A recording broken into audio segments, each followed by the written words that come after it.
Good early morning from New York. Today's presentation is real spirituality and sane politics.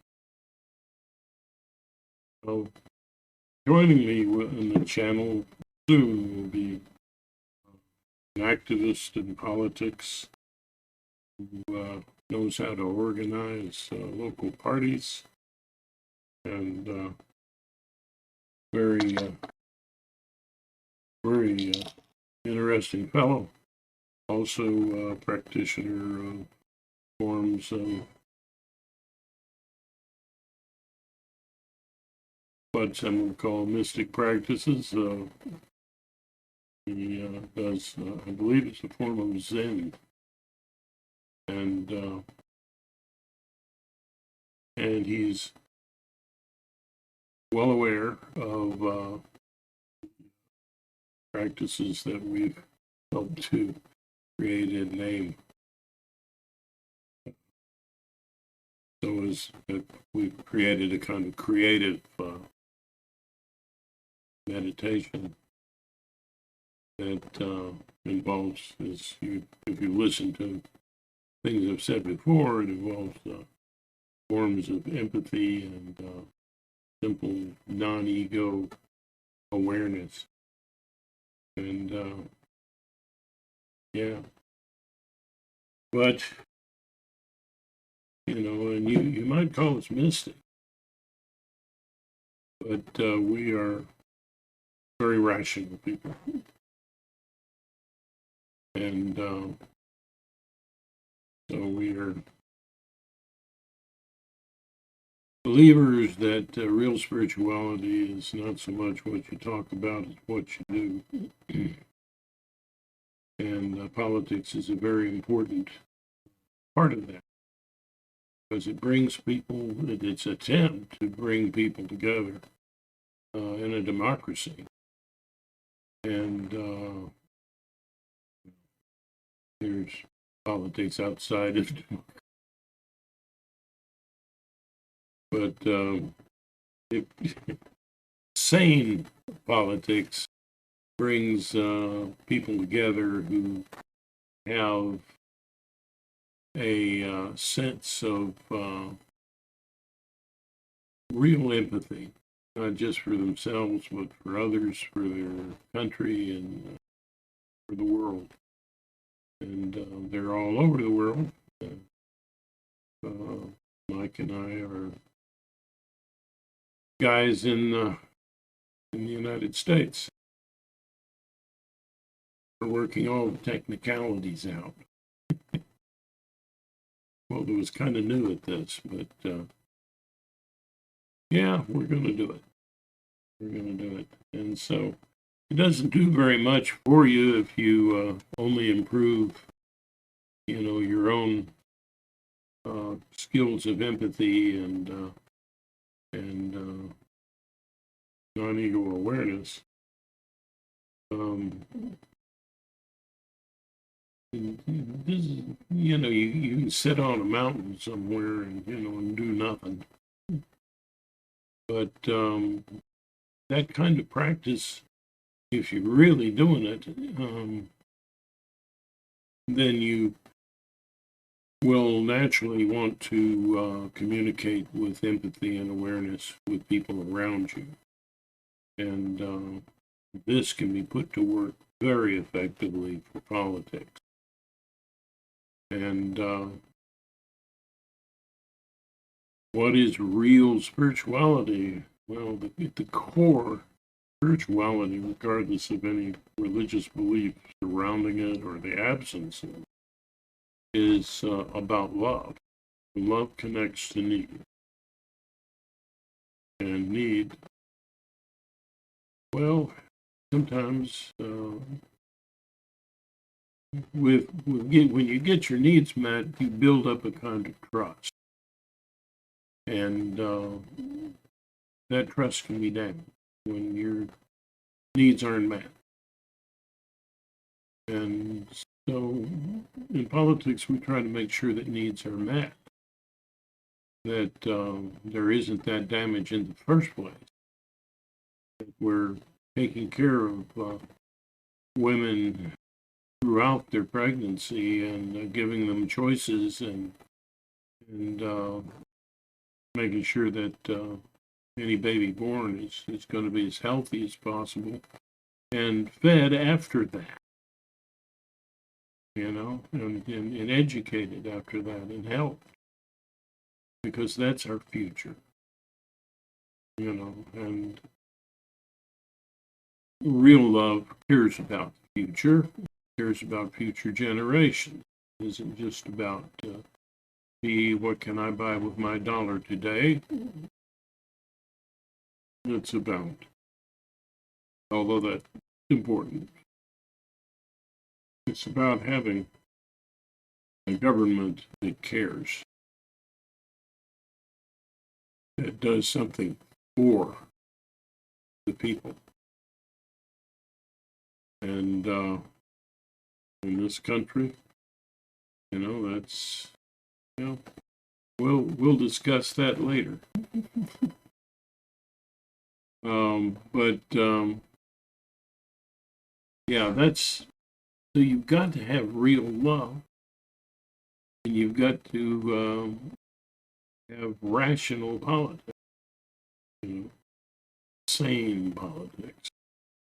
Sane politics does come from the minds of people who are not blown away by damaged faith and love. And yeah, and the reason is when your faith and love is damaged, that means your ability, you've experienced a trauma of some kind, and that trauma is what creates a kind of helplessness around need, and that's overwhelming.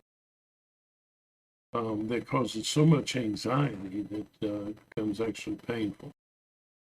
And but with the right kind of practice, we can find not only the bad things, but the good things that have happened to us and integrate them into our life. And they're two sides of the same coin. And so when you find a bad thing, you find a good thing. Find a good thing, sometimes you find a bad thing. When you integrate these, it brings you into the present and gets you out of what your brain did to fight the helplessness, which was to create more attainable symbols and circumstances, things that where you don't feel helpless in this situation or whatever. And that's where you can get people who are so hurt that the only safe symbolic thing that they can latch onto, because the force is there, you can symbolize, but reality is still what the symbol is built upon. And so the only safe thing for a person in some circumstances, when it's carried over into their present and becomes that symbolic approach becomes part of them, they need to feel safe. So they might become the oppressor themselves. And I think you if you're honest with yourself, that's gonna make a lot of sense with you. If you're in touch with your feelings, if the love flow in you is healthy enough, you will understand that. And it's people like you that we're trying to reach. and get you excited about what you can do in politics and what you can do with a heart that embraces empathy and awareness in connection with your own needs and your own experiences. When you that helplessness was a helplessness to feel and to express and even be consciously at play with what happened to you. You were helpless, and those things were blocked. And those are the things that evolved into different forms of empathy, which I've gone into a number of times. And earlier videos. Yeah.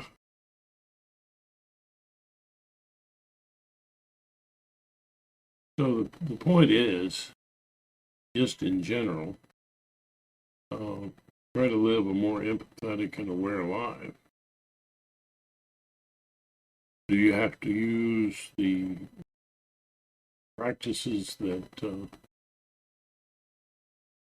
we have created? No, there are other ways of doing it, more than likely. As the Buddha said, the person can say, I have a way. He can't say, I have a way, I have the only way. And the people have a psychological disease. We always advise that they seek a professional therapist to help them. But what we offer is something that's like exercise, diet, and it's kind of like that. It's a healthy thing to do if you're able to do it. You know, that's always the rub. Isn't it? If you can't, then you might need a trainer, and if you can't do it, then you might need a therapist. In this case, or a dietitian, a physical therapist. See how that goes? Okay. But regardless of all of that, the most important thing of all is to encourage a love flow in our politics and in our laws and our government. Because if we do that, then you're going to have healthier babies, you're going to have healthier people. You won't have people that are so poverty-ridden that they're just totally unable to lift themselves.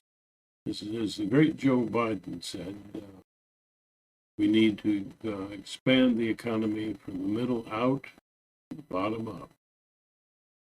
And that's an empathetic statement. That's why he's a great leader. You don't hear that Trump, and if you did, trust me, he's lied before. At times, I think we'll wait for some of the great advices on politics for Mike to join the conversation, to create videos himself, which we'll put on the same channel. And so I hope you enjoyed listening to what I had to say. And I hope that you too will move in your heart toward greater empathy and awareness, so that you can better meet your own needs, better meet the needs of other people. with that, I'm going to end this presentation. First of all, Ham, I do love to sing my Irish blessing. Oh, you can turn it off now. If you want to subscribe, please do. We're not going to twist your arm. But if you want to subscribe, that's very nice of you. And if you want to comment, or comment in terms of questions, we'll answer questions. And be polite. Be polite and ask questions, and we will respond. Maybe some small amount of banter, but we have something we're trying to accomplish. So, questions about politics, questions about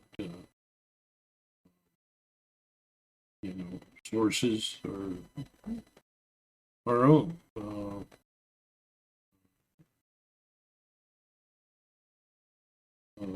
forms of creating greater empathy and awareness.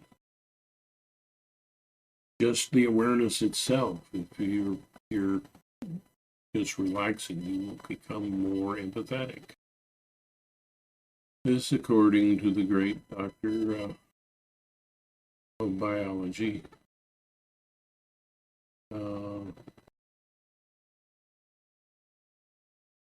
I'm having a Trump moment. Yeah. Oh. Well, let's see. Sapolsky. Yeah. Dr. Sapolsky. A brilliant man. So,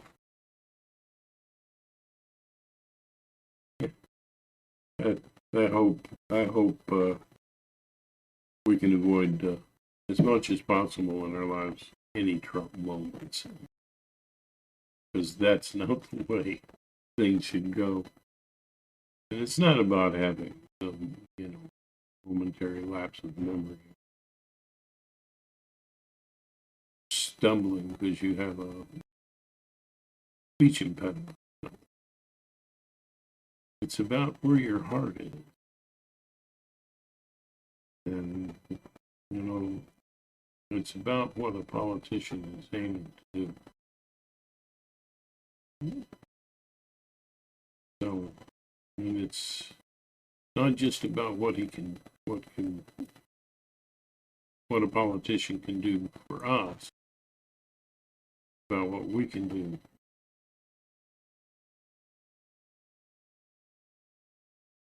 What that politician will do for our country and our world. That reminds me of what President Kennedy said, that ask not what your country can do for you. Ask what you can do for your country.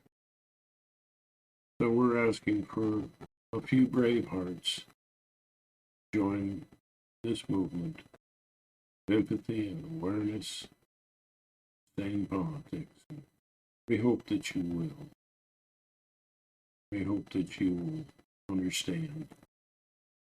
And if you want to improve politics, the best thing in the world to do is to vote. Please vote. And the next thing you do, well, Mike will tell you. Mike will tell you what you need to do to organize in your own hometown. So, I guess I'll be a ham again. I like to sing my Irish blessing from my heart. It is every time from my heart. To anybody who can stand to listen to my voice. May the road rise to meet you. May the wind be always at your back. May the sun shine warm upon your face, the rain fall soft upon your feet, and until we meet again, may I hold you in the palm of his hand. So,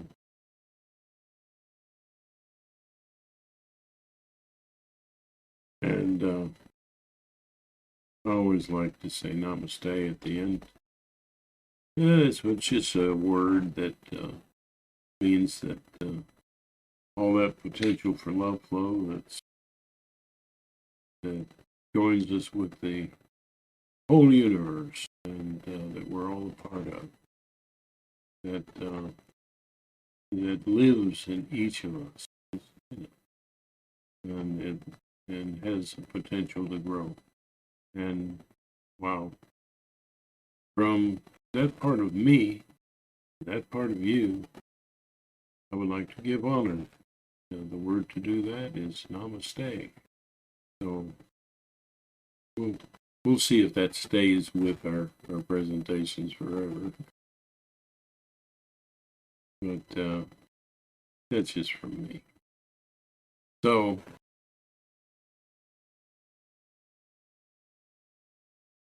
you all have a really great day.